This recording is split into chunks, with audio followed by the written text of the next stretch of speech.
கொஞ்ச நாளைக்கு முன்னாடி நான் ஒரு ட்வீட் போட்டேன். என்னென்னா, என்னுடைய ட்ரஸ்ட்டுக்கு யாரும் பணம் அனுப்பாதீங்க, என்னுடைய குழந்தைங்கள நானே பார்த்துக்கிறேன்னு.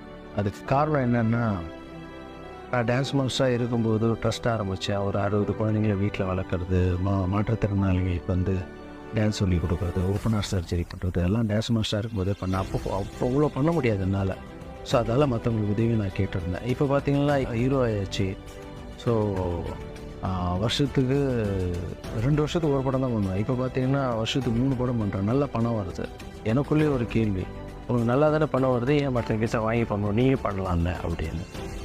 ஸோ இது வந்து ஆணவமாக பணத்தை வேணும்னு சொல்ல. நான் எனக்கு கொடுக்குற பணத்தை வந்து உங்கள் வீட்டு பக்கத்தில் கஷ்டப்படுற ட்ரஸ்ட்டு நிறைய பேர் இருக்காங்க, நான் பார்த்துருக்கேன். அவங்களுக்கு போய் உதவி செய்யுங்க, அவங்களுக்கு உதவியாக இருக்கும். ஏன்னா அவங்களுக்கு நிறைய பேர் வந்து கொடுக்க மாட்டாங்க.